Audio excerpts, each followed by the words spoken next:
And Michael, so it was a steady climb at first, but now we're seeing quite a quick one as far as these numbers rising by the millions, essentially. Yeah, absolutely, Thembekile. There is a glimmer of hope here and there when you look at the numbers, but certainly the 20 million mark is truly staggering where you consider how we started this pandemic with a few hundred cases here, a few hundred cases there. It has been a steep climb, make no mistake. Let's focus very quickly on the numbers, Thembekile, and you'll get a sense of how quickly this has actually happened. So 0 cases to 1 million cases, it took 137 days. If we go back to around about the middle of November, when the experts say the first case actually emerged in China. Then if we go from 1 million cases to 5 million, get this, Thembekile, it took just 48 days, so around about 7 weeks for us to reach that mark. 5 million cases to 10 million cases, even less time, 39 days before we reached the 10 million case milestone. And as you mentioned, we reached 20 million cases just yesterday. This blows my mind. It took just 43 days, Thembekile, for us to move from 10 million to 20 million. In other words, the number of cases doubled in the space of just 43 days. Let's take a look at our next graph, and we'll just give you a sense of how this pandemic has unfolded around the world. You see spikes and dips all over the place.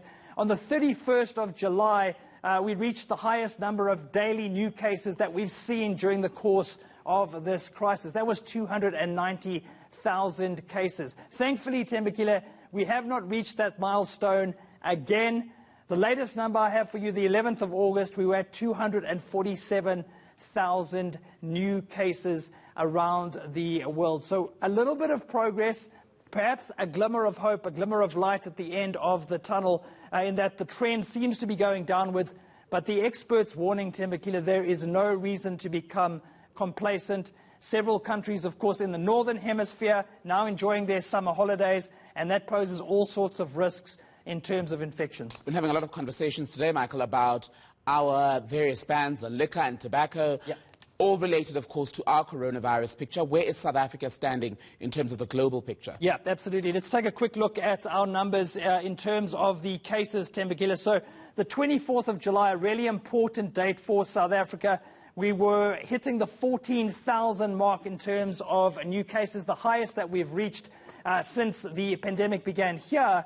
Yesterday, we were at 2,500, so a decline, Thembekile, certainly in terms of the number of new cases, much better than we were roughly 2-3 weeks ago. I also want to focus on the deaths. So these figures, again, also painting a picture in terms of where we are, whether we may be close to that peak. On the 22nd of July, we registered more than 570 new deaths in a single day. We haven't come anywhere close to that since the 22nd of July. In fact, yesterday, Thembekile, 130 new deaths. Remember, the health minister has said that Gauteng, the Western Cape and the Eastern Cape may have already reached their peak, but he is warning that the descent may be as dangerous as the climb. So in other words, if we get complacent, if we don't follow the rules as we head downwards, we may see another spike, another surge in the weeks ahead. So we've got to ensure, Thembekile,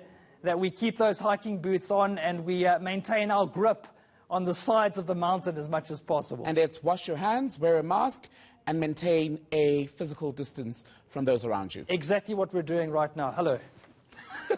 Michael Marilia, from a distance, thank you.